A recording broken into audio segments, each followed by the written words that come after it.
All right, and welcome into the Fantasy Pros NFL Draft Show. The St. Patrick's Day festivities are officially upon us, which means the NFL Draft will be here before you know it. So we'll begin to break down and get you up to speed on the 2026 rookie running back class by breaking down the top 10 prospects at the position. I'm your host, Seth Woolcock, and I'm lucky enough to be joined by a few good men today, including a man who I'm sure used to run some green beers back in the day on Bourbon Street. That's right, he's downtown Derek Brown. D-Bro, great to see you. How are you as we gear up to get into this rather lackluster running back class in the next two episodes? I could definitely tell you there was a lot of green bourbon shots or just bourbon shots. A lot of Jameson in my history. Not a lot of beer. Not a fan. Not a fan of the blow. Not a fan of the IPAs. IPAs could suck it. Hate them. Hate them. But Brett looks like an IPA guy. Just kidding. I would never insult you like that, Brett. I'm not an IPA guy. See? No.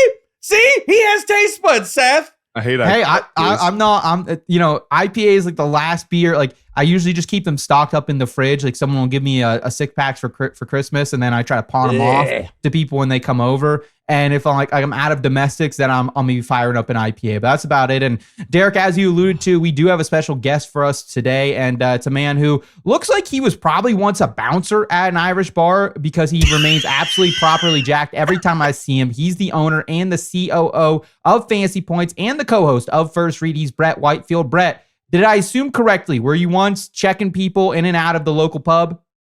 I have indeed had that as one of my occupations. Are you serious? I didn't even know this. Yeah, with the martial arts background plus the size, it's just an automatic, kind of thing there. So here we go. Well, the look does not fail you. You still have it today, my friend. Beast. And as noted on today's program, we're going to break down the top 10 running back prospects of this draft class. If you enjoy this type of content, just a reminder, please give this video a quick thumbs up, and also make sure you subscribe to the Fantasy Pros Dynasty YouTube channel. Also, if you're into just NFL and you don't play fantasy football, consider subscribing to the brand new channel and the audio feed for The Tailgate. That is the brand new spot to talk all general NFL happenings. D-Bro, you and Joe did a great job last week breaking down everything from the Max Crosby trade and NFL mock draft, and plus the free agency happenings, my friend. That is also known as Eric DaCosta Gate, for those who are not initiated. Fair enough. And also, if you want a chance to win a signed Colston Loveland Bears mini helmet for free, courtesy of our friends over at pristineauction.com, all you need to do is subscribe to the Fantasy Pros Dynasty YouTube channel right now. Drop a comment below on any of our videos, and that's it. We will announce a winner right here on the program, so make sure you ring that bell so you can be alerted when we have new videos up and to claim your prize if you are that lucky winner. And gentlemen, let's go ahead and jump right into the prospects, starting at the top of the board with Jeremiyah Love out of Notre Dame at 6 foot, 212 pounds, and coming off a 1,100 yard rushing season, 19 total touchdowns. Love a year ago was most analysts and scouts RB1 coming into 2025, and I certainly bought in. I had an 80 to 1 Heisman ticket. I was riding all the way to New York, and then went on to just increase his output by another 200 rushing yards, 2 touchdowns this past season, stayed healthy all year long, which was a big thing we need to see him after getting banged up down the stretch in the CFP a year ago. Wins the Doak Walker Award. Former 4-star recruit. Has got the home run hitting ability at the 4.36 speed in the 40. So, Brett, are you a believer in the Love hype, and where do you think he ultimately lands in the NFL draft? Oh, I'm a huge believer in the Love hype. Let me just start with this. So I've been doing, I have a numeric scoring system is the way I evaluate prospects. Okay. So it's a weighted scale. There's 4 major buckets, and it produces a score on a scale of 0 to 100. I've been doing this for 12 years. This is my 12th draft class. There's only 2 running backs I've ever scouted that had a higher score than Jeremiyah Love, and that was Christian McCaffrey and Bijan Robinson. So he's up there with some of the best I've ever seen. I've compared him to thicker Jahmyr Gibbs. I think that's his play style. He's dynamic in the pass game. I love everything about him. I think he should be a top 5 pick in the draft. I got a mock draft dropping on fantasypoints.com this week that's going to have him going 2 overall to the Jets. Wow. Whoa, baby. Yeah, that would certainly shake some things up. Hopefully they get rid of Breece Hall if that's the case. Derek, where do you think things shake out with Love? And it seems like since all the mock drafts we've been doing from a dynasty lens as well, that he is your consensus 101 of this class, even in Superflex formats. Easy 101. There's not even a conversation. Doesn't matter format. Doesn't matter anything. Love is, I'd say over the last 5 years, he is probably second best for me as far as running back prospect, probably tied with Jahmyr Gibbs. I just think all of the hype and everything is all deserved. He is absolutely fantastic. And the thing, Brett shared his comp. My comp for him is I think he can be everything that everybody wanted Reggie Bush to be in the NFL. Mm-hmm. I think he's absolutely fantastic. And the thing about his game, and we could talk about the easy acceleration, the speed, the tackle breaking ability, just how well-rounded his game is. You could talk about the fact of like with his short area agility, the dude runs routes like a freaking wide receiver. So he truly is a pass game weapon. And Brett, I know you subscribe to this too. Few running backs, I mean, even if we want to like zoom this out to like the last 10 years, few running back prospects come out that are true pass game weapons. Like guys would get the moniker of like, oh, he's really good in the passing game. And then you watch the film and it's like nothing but dump off and swing routes, flat routes and stuff. And they're not that like the narrative around the player and the actual skills that they come to the NFL with are not, it doesn't match up. It does for Jeremiyah Love for me. And the one part of his game that I don't think gets talked about enough, and I'm curious where you're at on this, Brett, with his frame, I think he runs with underrated power, man. Like you see this guy finish runs very strongly. They're not going to be pulling him at the goal line in the NFL. I mean, obviously the draft capital, you don't think that's going to happen anyway. But from his size and play standpoint, I don't think his ability as an interior runner and the power aspect that he brings with that frame and the speed, I think that part of his game doesn't get discussed enough. And just before I kick this over to Brett, I don't think, Brett, I know you've been on this for a long time. He is not going to go outside the top 5 in the NFL draft. He's not getting past the Tennessee Titans. He's not getting past the New York Giants in the NFL draft. I will confidently say that now. And I know Brett's been on this for weeks and weeks and weeks, mocking him to what, the Titans and the Giants, Brett, right? Yeah, and then now the Jets. Yep. Yeah, to your point about the play strength and the toughness inside as a runner, I totally agree. I mean, I do think 212 is light for him. I think he plays bigger than that. Like, agreed. Like, I think he lost weight to go run fast at the combine is what I'm saying. I think Notre Dame listed him at 222 or something like that. So he's probably more of like a 216, 218-pound back. That's in the modern NFL, that's plenty big. That's 18 pounds heavier than Jahmyr Gibbs, you know? So it's plenty big, but you see the play strength. My favorite thing about him though is the way he changes angles in a hurry so tacklers don't get a big piece of him. And it allows him to break so many tackles because it's not just the speed and the juke moves and the spin move. It's the fact that just at the last second he can reposition his body so that a linebacker isn't catching a big piece of him. It's more of like a half-witted tackle. Those are easy to break. He's going to move piles, move chains, score touchdowns, all that stuff. He's absolutely a bell cow type running back. I think that skill that you just highlighted too, as well as if we add on the lack of mileage on Jeremiyah Love, because he's not a player that like was just used and run into the ground. Like we're not having the Jonathan Taylor conversation of yesteryear of like how many touches are too much touches. But those, like the fact that he didn't get worn down in college and what Brett just talked about, I think both of those things talk about like where you're talking about taking a player inside the top 10 of the NFL draft and the injury risk. Now they're all gladiators and playing a really physical and demanding sport. But what we're talking about here, that lack of mileage and the skill that Brett just kind of laid out here, that helps to like decrease the injury risk for a player like that. If you're going to be a franchise that takes him inside the top 5 or 10. It's preservation for sure. And that's my favorite thing about Jahmyr Gibbs as well. Gibbs is the same way. I've called him bulletproof. Yep. I mean, he's a 200-pound running back who touches the ball 300 times plus a year and hasn't been hurt. Seriously, he missed 2 games as a rookie, hasn't been hurt since he's been the bell cow in Detroit. But it's that flexibility in the body to contort himself at impact, at the point of impact, so he's not taking big shots. And I think Love has the same trait.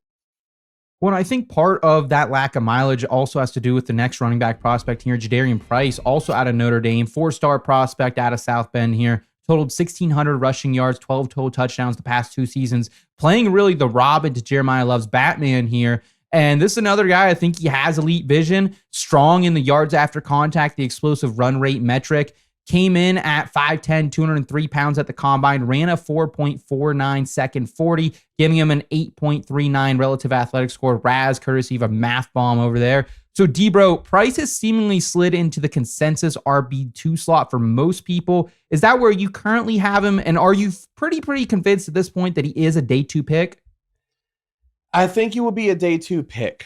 Now, right now, confidently, he is my RB2, but I will say this, that draft capital could change this. Okay. And I don't want to get too far ahead here, but the guy that is competing with him right now for like RB2 and some of the draft capital stuff is Mike Washington Jr. Yep.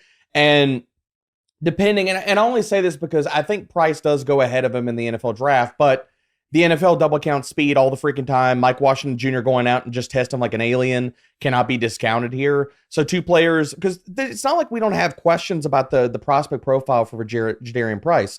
I would have loved if he stayed in college another year and we got the full bell cow workload, right, and then he came out with like a little bit more substance to it. But even in the limited sample we got, like, he's top 25 in yards after contact per attempt the last 2 years. And I don't really care about anybody worried about the lacking speed. Like, he ran as fast as I thought he was going to run. I thought he was going to be a mid 4.4s guy, maybe even like a low 4.5 guy. And that's totally fine, man, because I think he's got the burst and enough speed to be a scheme agnostic running back. Like, the contact balance is there. The lower body strength is there. He could run in the interior, and he has enough speed to consistently gain the edge and the lateral agility to work on stretch zone plays. So I know we have concerns about the limited, and I want to say the extremely limited pass catching profile for Jadarian Price.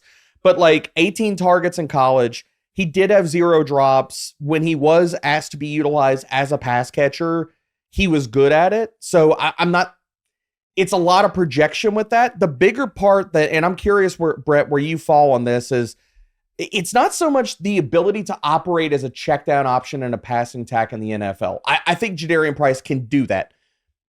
I don't know. I don't think that he has like the true athletic upside to ever become a pass game weapon. But what are your thoughts about his pass protection skills? Because that's the part of his game where I'm kind of like, it could be an adventure, dude. And if we have concerns about the pass catching profile, I don't want to like pigeonhole him into being just an early down guy. And like, are we worried about that impacting him in the NFL? But it is a concern. Where do you fall on that, Brett? Well, it's really funny because my working playstyle comp for him is Kenneth Walker III. Oh, good call. We had all of these same discussions about Kenneth Walker III until like 3 weeks ago, even. You know what I mean? So, yep. Here's the thing with Price. It's like the resume is not really there. It just, even in pass pro, there's not enough reps. And these guys drill pass pro for like literally 3 minutes a week in college. Yep. And so I'm going to guess he's not ready for the NFL just because he wasn't asked to do it ever in live game situations. As far as like his ability as a pass, like a receiver or like a high end one, I think he has the physical traits. First of all, like, what world are we living in where like 4.49 is considered slow for a running back? That's plenty fast. This isn't a wide receiver that needs like separation. I don't disagree. This is a running back.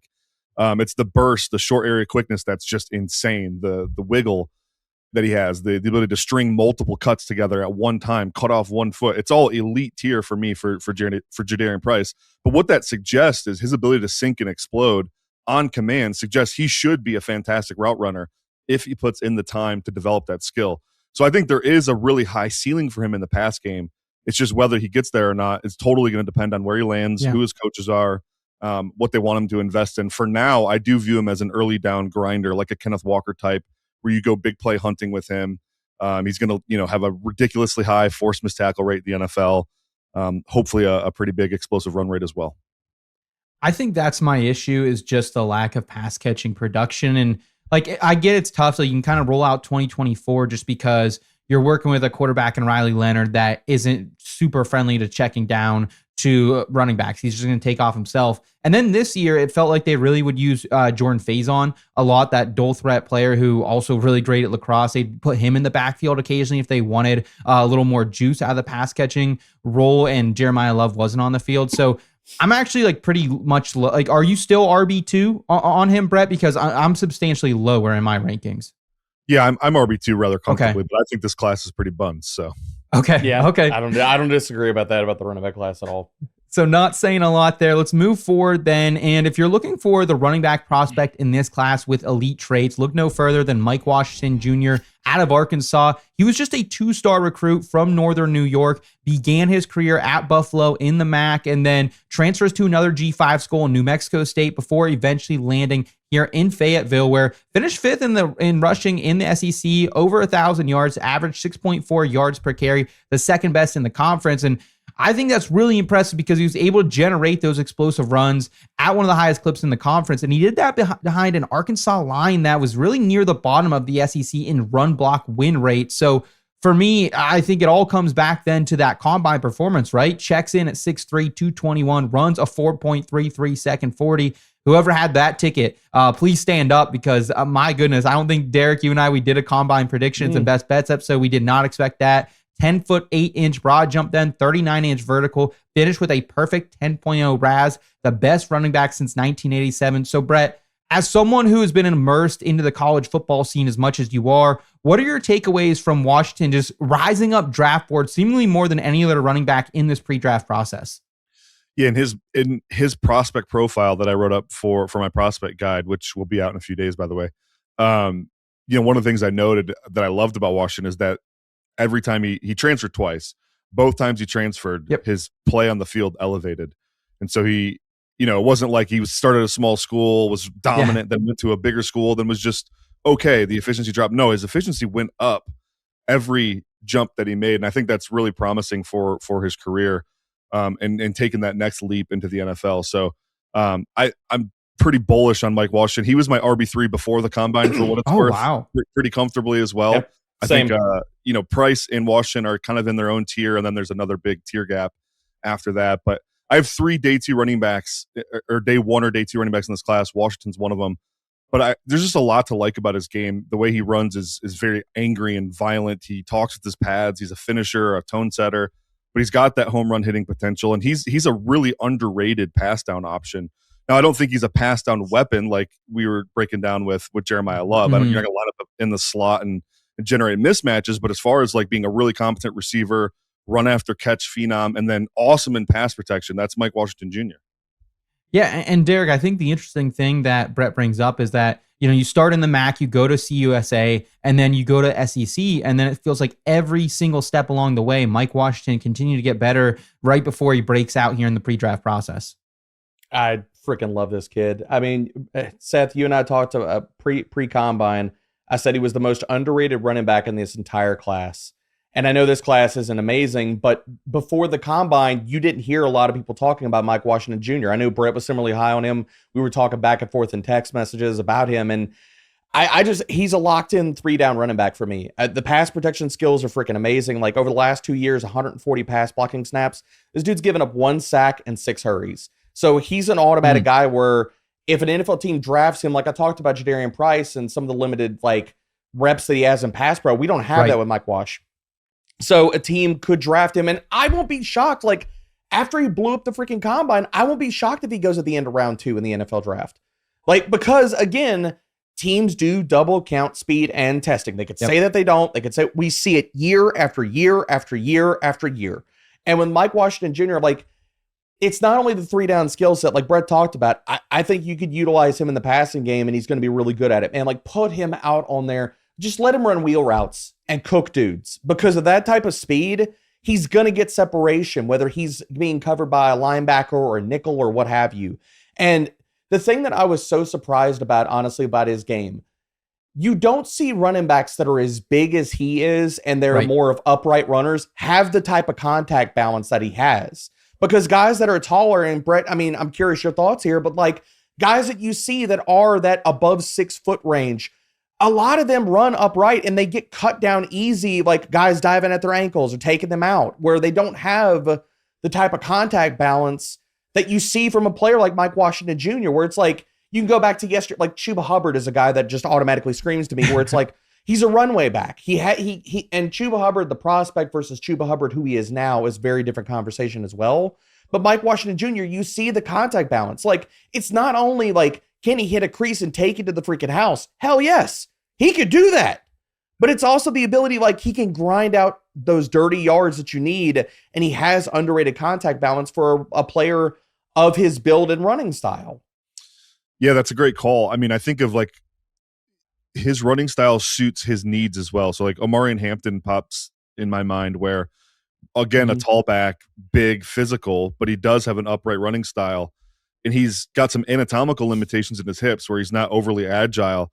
So to combat that, you need to run a little bit lower to the ground so you have your feet under you. You don't have to take extra gather steps. Washington kind of does that naturally, where he does run a little bit lower to the ground.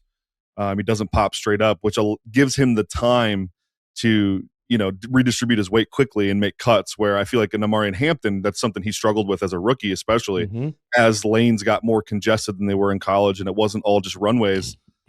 So I think Washington's like ahead of the curve in that regard. His current running style really favors his anatomical limitations. Do we think we're at the point where if it is day 2 draft capital, let's say end of round 2, like Derek is potentially projecting, like first round rookie pick here for Mike Washington Jr. Superflex format, because he's kind of been teetering on that, first, second line for a few weeks now. And I feel like if he does get that draft capital, if it's a good landing spot too, I think he's in that conversation, Brett. Depends on the team for me. Okay. But yeah, you're close. I just like a lot of receivers in this class. I like some of the tight ends. So I'm probably loading up mostly on those guys. I think Price, he'll end up being a first round pick, and then I'm not sure on Washington. It really will depend on the team he lands on. Do you have a favorite landing spot, Derek, at all? So before Aaron Jones came back, I was really hoping he was going to go to the Vikings. Wow, that would be fun. Jones is burnt toast though. I'm not worried about. And Jones, I'm not worried about Jordan Mason. Like, I feel like they know what they have and what they don't have in him. I'm just kind of looking over other landing spots. What about Seattle at 64? Seattle? That would be yes. Everybody's like, well, Seattle doesn't have a starting running back. That's because they're gonna draft Mike Washington. Yeah, they're getting linked to Jadarian Price a lot too, but either one would be nice. Washington Commanders too. Their backfield right now is just Bill and Jerome Ford and Rashad White. It screams draft somebody like Mike Washington. Yeah, I like it. Before we keep it moving, folks, a real quick reminder that our Dynasty Draft Simulator lets you complete a mock in minutes with no waiting between picks. You can customize your league settings to match your league's exact format. Premium subscribers can test trade scenarios by mocking with their trade draft picks as well. Prepare for your rookie drafts and Dynasty startup drafts all in one place. Use the Dynasty Draft Simulator to dominate your rookie draft today at fantasypros.com/simulator. Gentlemen, let's move forward to the RB4 according to Mock Draft Database. It is Emmett Johnson out of Nebraska. 3-star prospect. Finally got his chance to shine this past season with the Cornhuskers. Before that, primarily used as a pass catcher. He led the Big Ten in rushing yards with 1,450 plus. Finished second in the country in yards from scrimmage with 1,800 plus. After adding nearly 300 receiving yards after another season of 39 plus receptions. To me, I think this guy is a true 3-down threat. Really carried Nebraska, especially down the stretch after Dylan Raiola went down to injury. He gained a ton of steam throughout this pre-draft process, but ultimately really underperformed at the combine with that 4.56 second 40 time and a 5.78 RAS. So all said and done, Derek, where do you come in on Emmett Johnson currently? Right now, I've got Emmett. He's floating anywhere between like RB4, between like RB4, RB5 for me. I've got Price and Washington ahead of him. I mean, basically, it's him and Jonah Coleman. And right now, currently pre-draft, I've got Emmett at RB5 behind Jonah Coleman.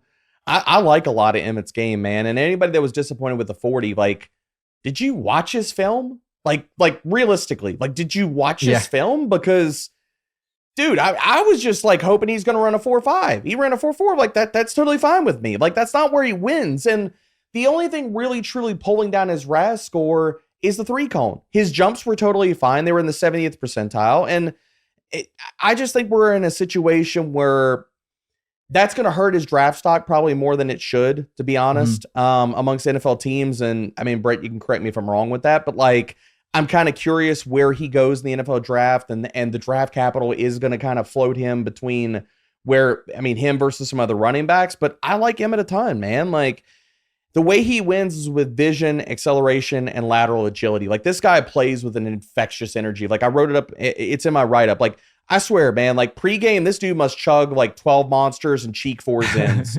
He plays like a freaking rabid hedgehog. He's so much fun to freaking watch. I love watching him like just carve dudes up in the second level. And he is a pass game weapon. I mean, this last year, 18% of his snaps in the slot are out wide.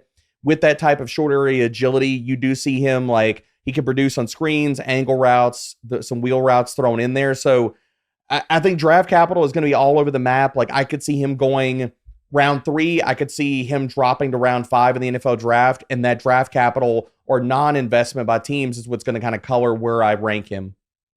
Brett, where are you at on Emmett Johnson? And like Derek, I'm not super surprised by the 40 time I can remember them playing Penn State this year. He rips off a gainer. One of the first plays goes all the way down to the goal line. And like consistently, I felt like got tracked down, never was able to really get that breakaway top end speed. Does that hurt him? And what's your overall evaluation? I have him as my RB7.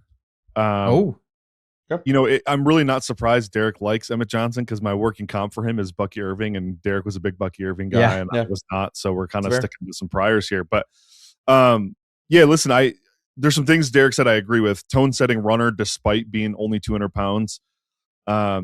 He's got a really small frame, but he's pretty fearless. He runs at a blistering pace. One of my favorite things about him is that he hits the hole at 100 miles an hour on every single play. He, stresses defenses because he forces early commitments from linebackers and second level players. I think that's a really unique quality.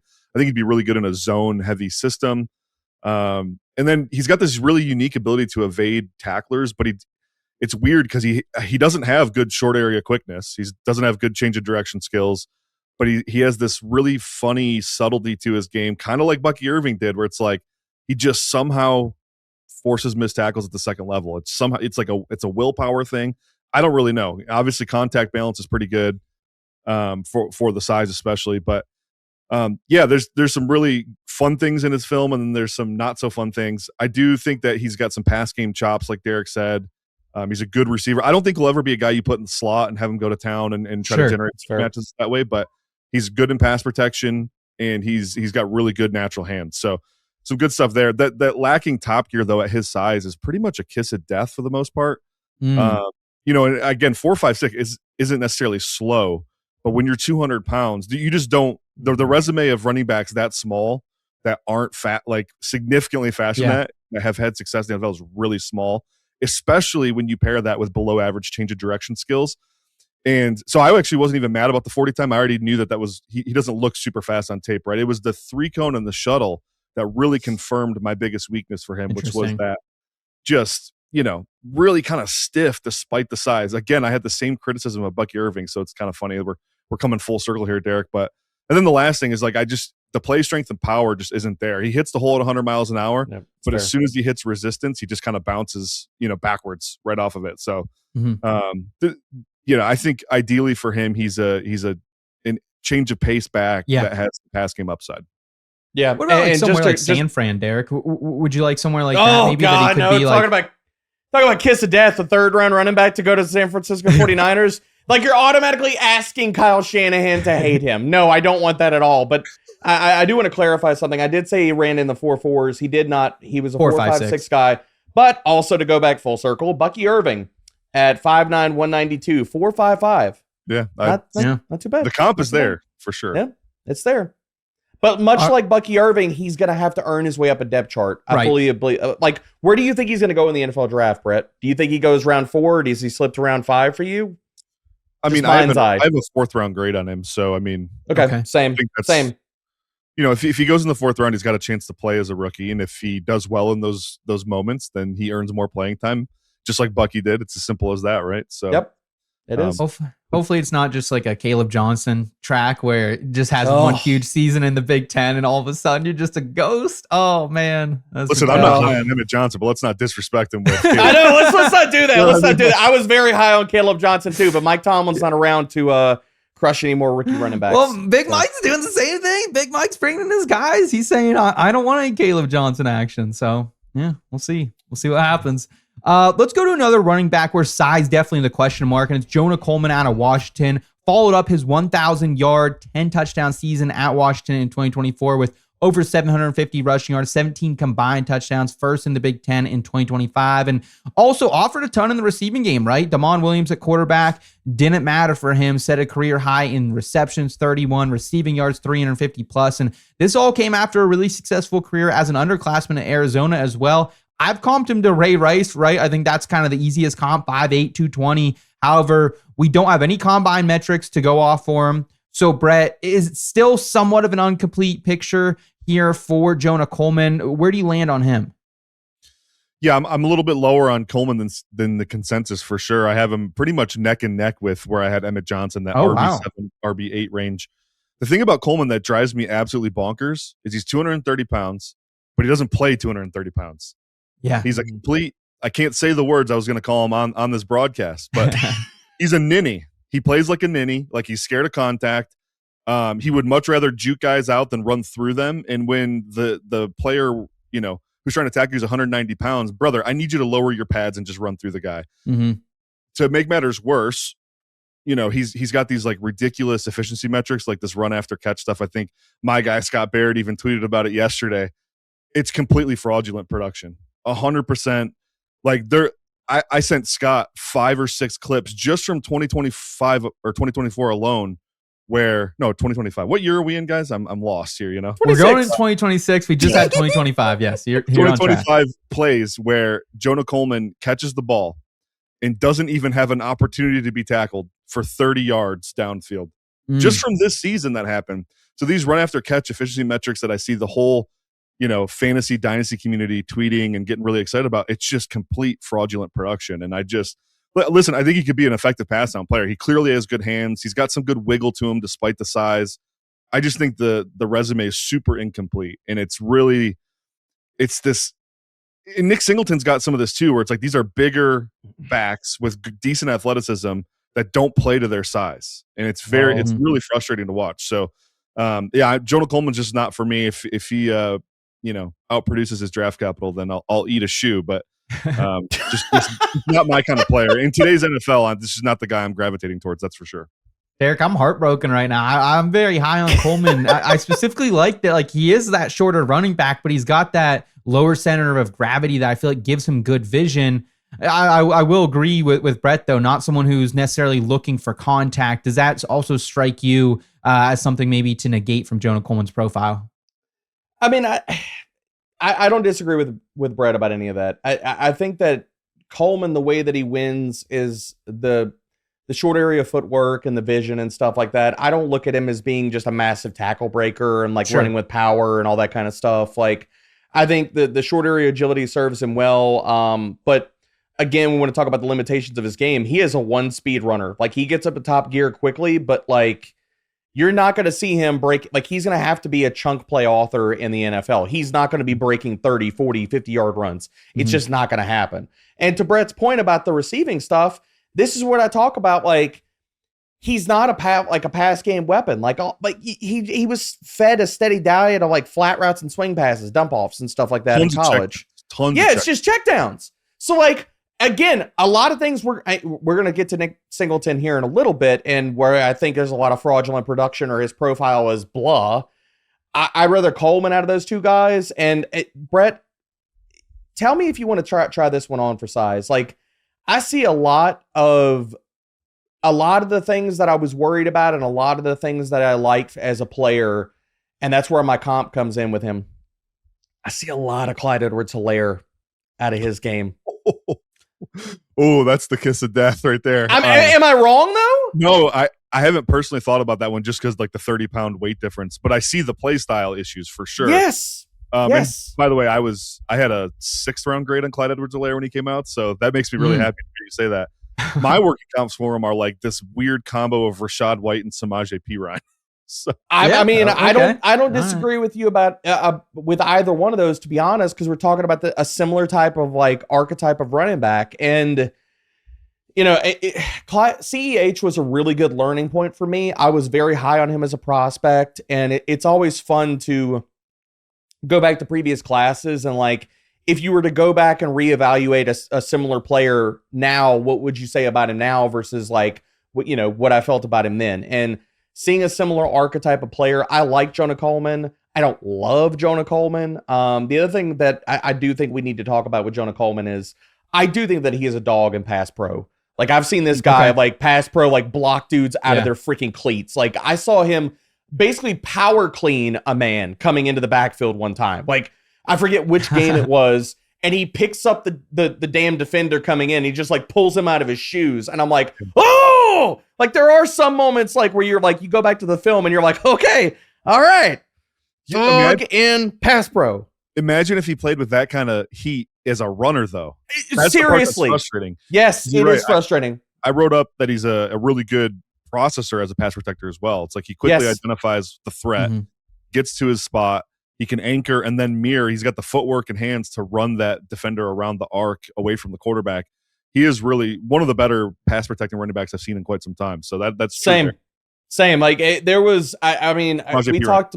Yeah, I mean, you're not wrong with that though. But like that's something where I think that like we're talking about if he goes in the 4th round of the NFL draft or what have you, that he could work his way depending on the backfield mates that he has, where he can work his way into being a trusted option because of the pass pro and stuff. Like versus a lot of these other guys where Brett's talking about, they don't have the skills, the chops. They're like doing the Olay stuff where they drop their shoulder or they chip somebody or basically like they're terrible at it. But the other thing that Brett's mentioned here, and it's absolutely true, is they don't work on this a lot in collegiate practices and collegiate programs. So a lot of these guys, so it can be a differentiator when we're talking about the other parts of Jonah Coleman's game are kind of being glazed up. And I'm not saying that I hate the kid, but like the reality versus the yearly echo chamber is something that we discuss a lot here on the show.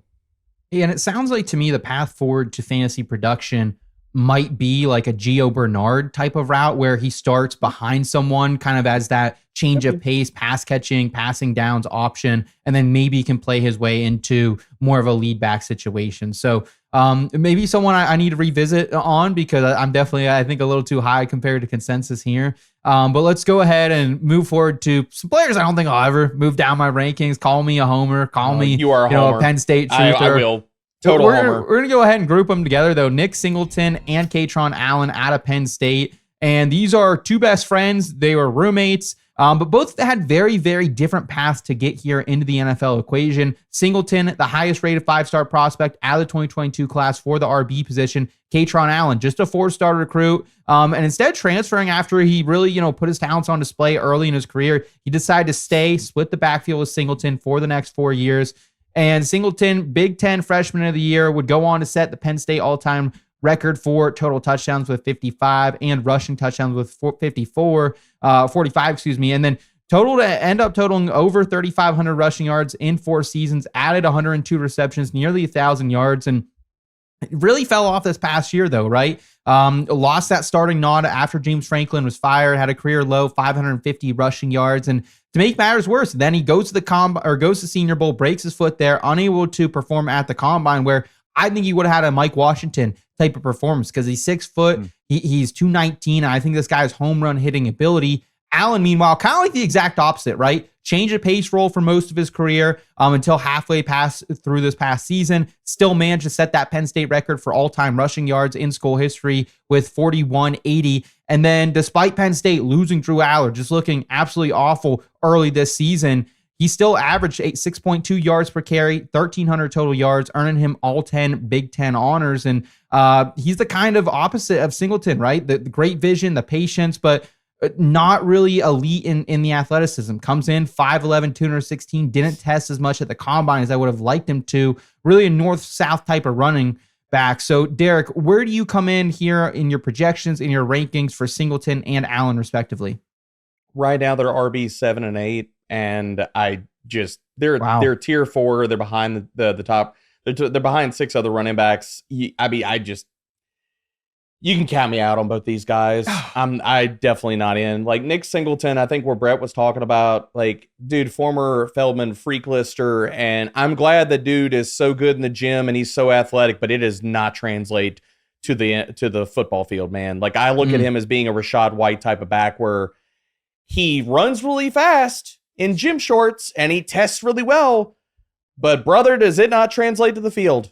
I don't see it, man. Like, and I mean, I feel like the conversation I'm going to have about Nick Singleton is the exact same kind of conversation that I had about Quinshon Judkins of last year, in the sense of where the numbers don't match up with the film and the echo chamber narrative doesn't match up with the film. Where, I mean, we're, again, like, collegiate data is, you take it with a grain of salt as far as like charting and all that kind of stuff. But again, we're discussing a player that over the last 4 years, 152nd, 56th, 125th in yards after contact per attempt. Not good. Elusive rating 132nd, 117th, 150th. Like, the numbers match up with the film for me with him, where it's like, sure, is he supposedly like really super athletic? Okay, cool. You don't see it on the film for me. Like, I think he's a linear player. I don't see like great explosiveness, and like, he's not just a fluid mover for me. I don't see great change of direction ability. He's tentative at the line at times. I feel like there's some vision concerns that I have on him. He's we're going back to a previous conversation where he's more of a high cut runner where you don't see the contact balance. And as far as the pass game production, I think he's an adequate check down option. But as far as pass game weapon, no, you can miss me with all of that. And just on Kaytron Allen real fast, he's more of like a very much like bargain bin dollar store version of Tyler Algier for me. And I'm glad he didn't test, because I think that's an indictment, because he wasn't going to test well, and it shows up on his film. Like, the small dense build, like, dude's built like a bowling ball, serves him well, where that low center of gravity can make him a difficult wrap for defenders, and he finishes runs well, but you don't see like second level bursts. You don't see the speed. Yeah. You don't see like, he's going to play a very specific role in the NFL, I think, with Kaytron Allen, in the sense of early down, like spell guy, short yardage option. But I don't see him becoming a 3-down back. I don't see him, ever getting run as a true 3-down option or a starter in the NFL. So really just part of a committee or part of a backfield. But Brett, am I wrong with these guys? I think we've uncovered our biggest gap here, Derek, in our rankings. Yeah, I'm okay. I'll start with Kaytron because he's high. I have him in my RB4. Let's go. Oh, okay. I really like Kaytron. My working comp from is David Montgomery from a running style standpoint. He's rocked up. Dude has muscles coming out of muscles. Durable, super durable frame. Seth mentioned all-time leading rusher in Penn State history, which is not nothing considering Penn State's history at the running back position. And he was a change of pace guy too. It's not like he was the bell cow. Yeah. I mean, so his premium traits, though, high IQ runner with excellent vision. Some of the best vision in the class. I'd say maybe second to Jeremiyah Love. I wrote him up as having an eidetic memory, where he takes a snapshot of the defense before the play starts, and he remembers exactly where every single guy was. It gives him this natural feel for hitting gaps, playing with pace. The pace he plays with is unreal, and he's physical. He's a physical runner. He's not a big juke you out kind of guy, but he can run through you. He plays with a ton of contact balance, a ton of play strength. He's a thumper in pass pro, so I think the pass on resume is really limited, especially as a receiver. But you do see effort and timing in pass pro that's really, really significant.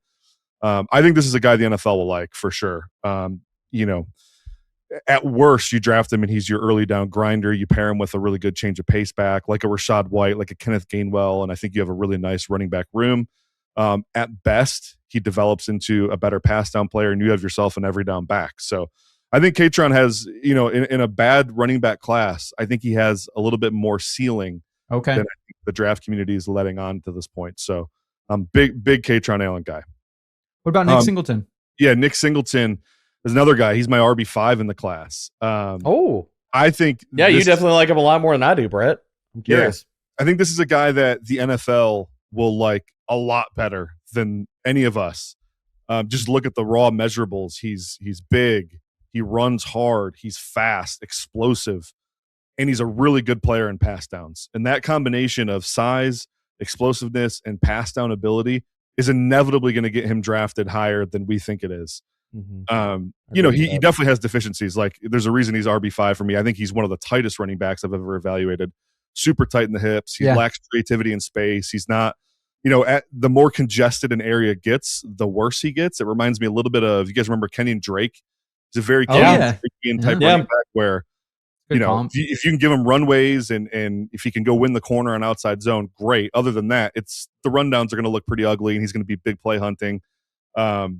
Vision's not great either, but the pass down work, the size, explosiveness, the NFL just likes these guys, But so you agree, Brett, that he's more of a guy that, like, considering all the athleticism that he has, you don't see it translate to the field as much, right?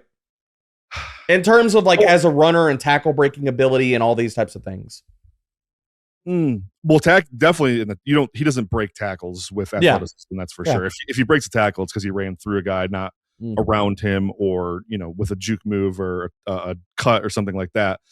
I definitely agree. I do think when he hits the open field, though, you see the top speed. Like, dude can fly. Yeah. So I think outside zone is the best spot you really see it. When he presses that corner and wins the corner, it looks special. You're like, whoa. If you could do that on every down, we'd have ourselves a back here. But unfortunately, the vision's a little limiting there. He doesn't always see the crease, and he's a little delayed getting to it. But I do think the NFL will like this guy. Another note, and it's not nothing. He's a dynamic return guy, one of the better returners in the country this time at Penn State. I think he's got 50 career kick returns or more. I mean, and that's not nothing. That's like some teams will put an extra round on a guy because of that ability. Because that's a cheap roster spot now. You don't have to go pay a guy to be your kick returner. You got one in your 4th round pick. Or I think I'm convinced the NFL is going to like him enough to draft him on day 2. He's a day 3 player to me. Okay. As I said earlier, Mike Washington Jr. is that cutoff line for the day 2 backs. And then anyone after that, I have I still have a day 3 grade on Kaytron, a day 3 grade on Singleton, but I'd take both those guys like early 4th round. Yeah. Seth, I think we've found the round 3, round 4 49ers running back prospect. I don't want to put. Tell me Kyle Shanahan isn't going to talk himself into this dude. Come on. Come on. Maybe he does. I was just going to say, he's like the top shelf version of Garendo. Kyle Shanahan's going to be like, I've seen this guy before. I like him. He's about that stiff, for being honest. Yes. There's a lot of parallels there. A lot of parallels. Good point. And like, just to kind of put a bow on these players is like, as much as I love Penn State and it's a program that I root for every single Saturday in the fall, they're not always great at developing players, right? I mean, we got Micah Parsons in the NFL, and he wasn't even an edge at Penn State, right? He was playing off ball. And like, did the same thing with Kaytron, where we didn't move him to the edge until his last year. And I mean, you can just go back, like look at the Saints, Bijan Johnson, he was a wide receiver. We didn't even know the guy could play tight end. Like, there are sometimes these lapses we have in developing players. And so I think there's maybe more left of these 2 games than we have seen this far in the collegiate journey for Kaytron Allen. This isn't a tight end episode, but every single tight end that's ever come out of Penn State. Yeah. I mean, Tyler Warren was the only one who had like real production, right? Everyone else. Fair. Tyler Warren's the only guy that can say, no, not me. Right. Brenton Strange, Mike Gesicki. All these guys. Theo Johnson. Yep. Theo Johnson.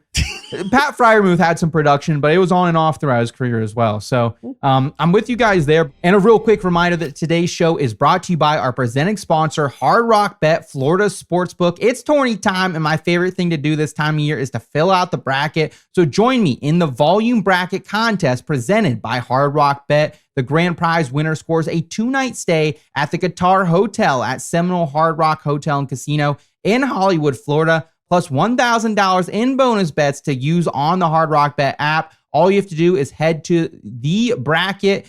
Just go to bracket.thevolume.com and fill it out. And once your bracket's locked in, it's time to hit the hardwood on the Hard Rock Bet app. All tournament long, Hard Rock is rolling out daily dance and boost, featuring a live profit boost and a parlay profit boost every single day. More ways for you to shoot your shot and cash in with boosted odds.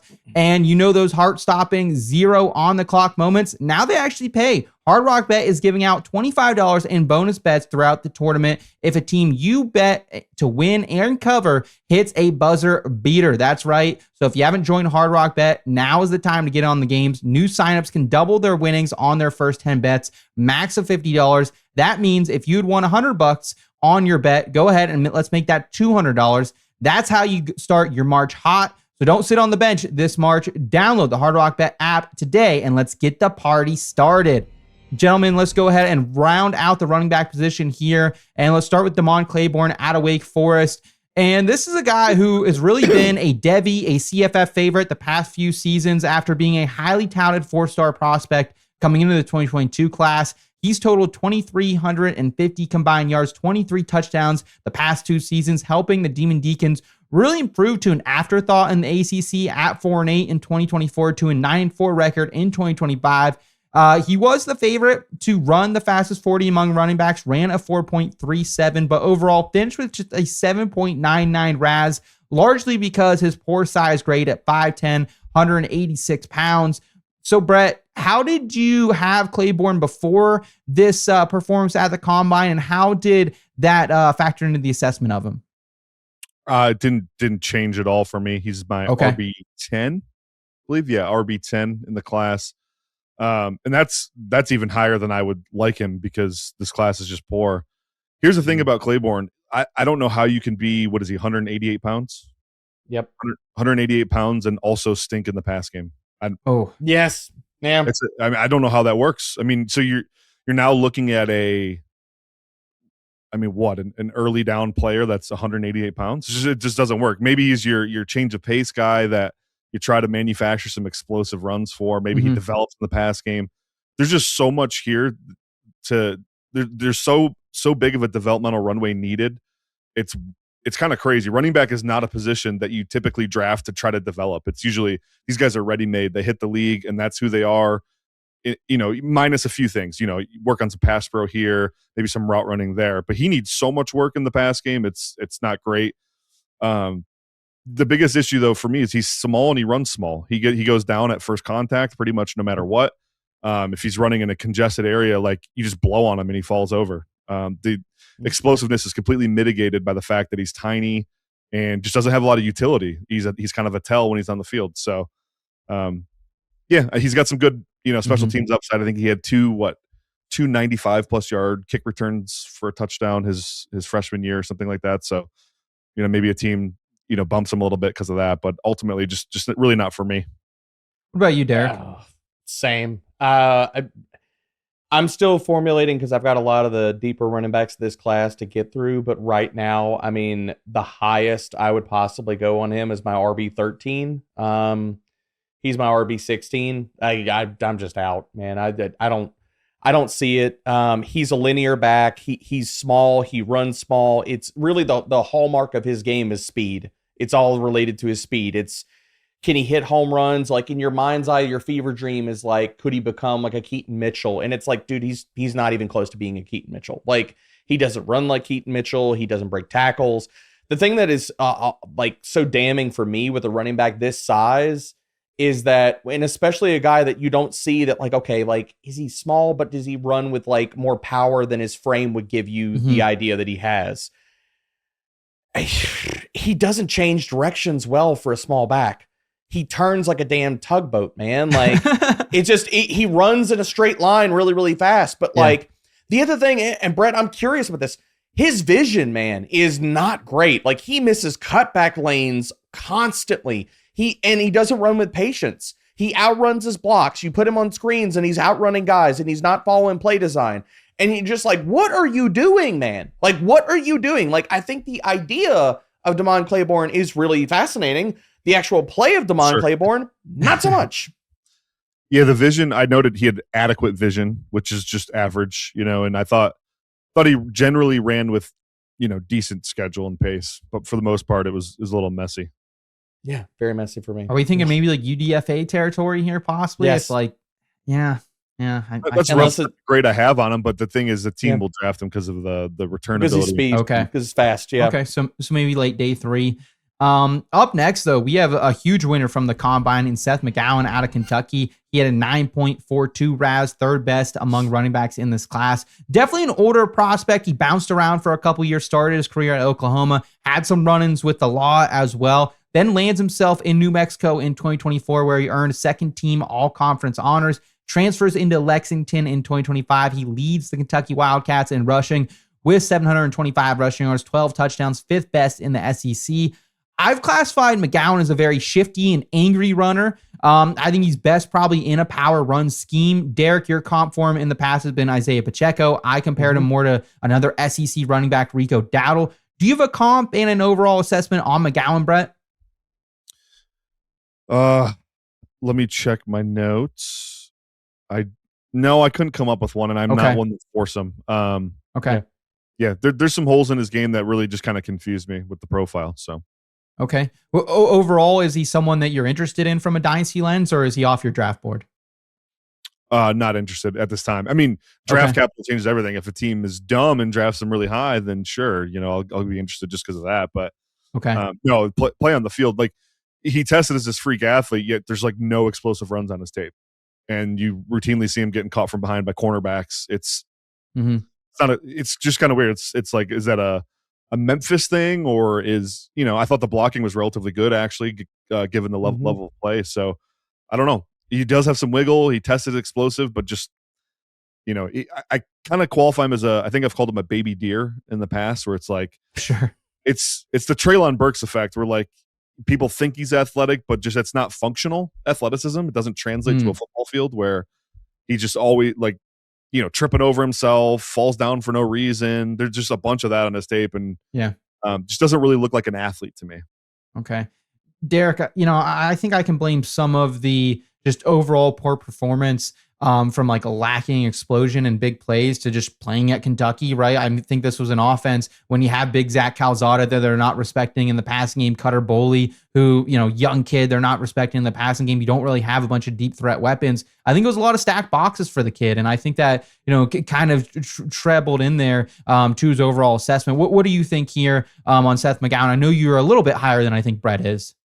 Yeah, I'm a little bit higher. Like, I do think he's a downhill runner, linear one cut kind of guy. I'm with Seth. I mean, I'm with Brett that like, I didn't see him. And I say he's the Isaiah Pacheco of this class in the sense of like, he tested like a freak. So did Pacheco, but like, you don't see, like, I'm with Brett that like, you don't see that speed hit the field. Like, you do see him get caught from behind. And for a player that over the last 2 years, 159th, 102nd in breakaway rate, like, yeah, it shows up on the film where the testing metrics, but like, does he run angry? Like this guy, the reason I come back with the Pacheco one is he runs like he's pissed off at the ground. Like he does run like he's mad at the freaking world. Yeah. Like he's trying to make the earth pay for its sins. And so I do see that with his running style, but does that translate into a crap ton of missed tackles? No. Does it translate into like a bunch of big plays on the field? No.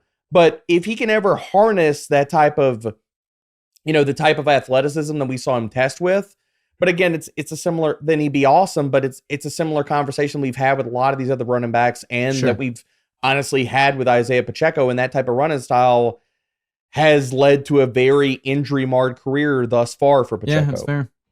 Very fair. We'll go ahead and get out of here on Kaelon Black. He is another one of Curt Cignetti's guys who was a 2-star prospect out of Virginia Beach, had his first 2 seasons playing at JMU before transferring to follow his head coach to Bloomington.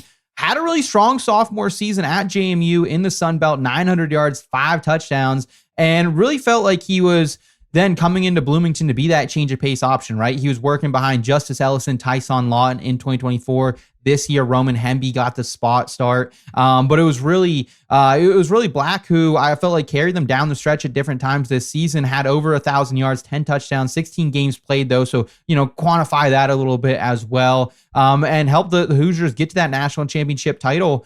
So for me, I think he was a crime, Debro, that this guy was not invited to the combine. Maybe it says what the NFL community thinks about him as a whole, but I still think he's a better player than what we're giving credit for. I don't know if I'll push back about that a little bit. I'm not massively in love with him. He reminded me, the comp was easy for me with him.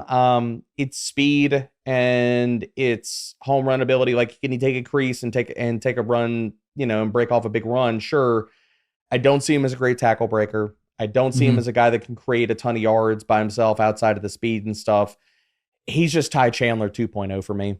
As a guy that'll play a very specific role in the NFL. I mean, he's a runway back. Like, I'm just one of the biggest things, and the reason like where I come in higher on certain running backs, and one of the things that I'll look at is can you create yards for yourself? And that's going to lend yourself like into, regardless of whatever situation you're dropped into in the NFL on offensive lines and all that kind of stuff. If you can do that for yourself, you're going to help yourself out a whole lot and solve a lot more problems. Kaelon Black is just a runway back for me. Like, he's got to need good blocking. He needs a good crease to be able to really maximize what he does do well. So yeah, I'm way more out than I am in. Brett, are you surprised by the mock draft database ranking of Blacks because he wasn't invited to the combine? Like, for me, I figured he'd come closer to that RB 15, even to 20 mark. But surprising to see him up here at RB 10. Where do you come in on him? Yeah, he is my he's my RB 11. So okay. There's things about his tape I like, though. I think he does play with a lot of good contact balance. I think he's functional in the pass game. I don't really see the explosiveness people have talked about with him. Okay. I know that he had some explosive runs, but they have like 3 top 40 wide receivers and the best quarterback in the draft. I think the explosive runs were more a function of, hey, we have to pay attention to all these guys. So, but yeah, I do think he's a functional player. He kind of reminds me of, you guys remember Justin Forsett? Yes, yeah. It reminds me of that, where it's like he's got a slashing style, pretty decent short area quickness, but he's not really a overly gifted guy. He's just a good football player. I think he's a guy you draft in the 6th round, and he can back up both spots at running back. He can be your early down backup and your change of pace 3rd down backup, and he just lives in a role where he'll get touches, but only when you need to spell your running back or something's hurt. And he's a really good special teams player too. That is worth noting. So yeah, I think he gets drafted. Probably never, unless the opportunity just hits him right in the face. I don't think he ever does anything for fantasy purposes, but for an NFL team, they might like him as a nice depth piece on their rotation. Yeah, Brett, I don't disagree with any of that. Before we let you go out of here, do you have any honorable mentions, some names that for fantasy managers we should keep in the back of our mind as we head into April? Yeah, let's just do one. Let's go Jamari Taylor, running back from Virginia. This guy I really, really love. I loved him, in my workup to the Senior Bowl stuff. Really liked his tape. My working comp for him is it's like a cross between Tony Pollard and Kenneth Gainwell, where it's like he's this explosive slasher style that truly is a pass game weapon. Virginia would line him up in the slot and throw him the ball to the slot. He'd go route up linebackers and safeties. He runs like a legitimate slot wide receiver route tree from the slot too, not just one of these running backs that stands out there and catches screens. Like he'll actually go run routes and win on those routes. And so he's fantastic in pass protection as well. And he's not small, and I think he's got pretty good vision. So I think he's a guy who legit could be a 3rd down back with some sprinkle in some early down touches for him, and to start his career. And then as he'll inevitably get a little bit bigger. All these guys usually muscle up a little bit once they get an NFL weight room. I think he could be eventually an every down back for a team. But ultimately right now, I think he is a pass down weapon for you. And he's got an explosive profile. I think he only ran like 4.51 at the combine, but there's GPS data of him hitting 22.5 miles an hour. He had a ton of explosive runs on tape. So I think he probably plays a little bit faster than that. Yeah, he's someone I've had a love-hate relationship with. Loved what I saw from him at Virginia. Didn't love the testing, though, right? And I think that was the big thing. But still someone potentially in that day 3 mix, I believe. So really love everything you brought to the table here, Brett. Can you let us all know how we can best support and find your work over at Fantasy Points? And if you have anything specific kind of coming down the pipeline that we should keep our head on a swivel for? Yeah, fantasypoints.com. So first and foremost, I have a prospect guide I drop every year. The first release will happen this week. It's going to be just the fantasy specific guys like quarterbacks, running backs, wide receivers, tight ends.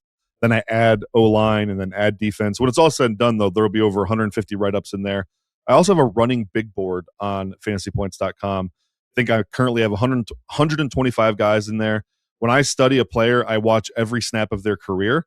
And I'll get to 250, 300 guys before the draft. So that big board will hit up to 250 guys. So that's a fun piece of content. And then for my podcast, First Read with Joe Marino, we talk high-level ball, film stuff, analytics stuff, team building, draft, and anything you want with the NFL. It's not a fantasy specific show, but there's a ton of fantasy takeaways if you do listen to it. Yeah, Brett's one of the best in the business, just bar none. And I just want to give him his flowers, man. I think like people that listen to his content, read his work and stuff, you're going to walk away with this being a better consumer of NFL and college content. Like he's absolutely freaking fantastic. One of the people that like I talk to religiously about prospects and about ball and about everything. And I'm constantly walking away with something new that I learn. Love you, Brett. Love you, man. Thank you. And he'll throw you out of bars if you're misbehaving, baby. That's right.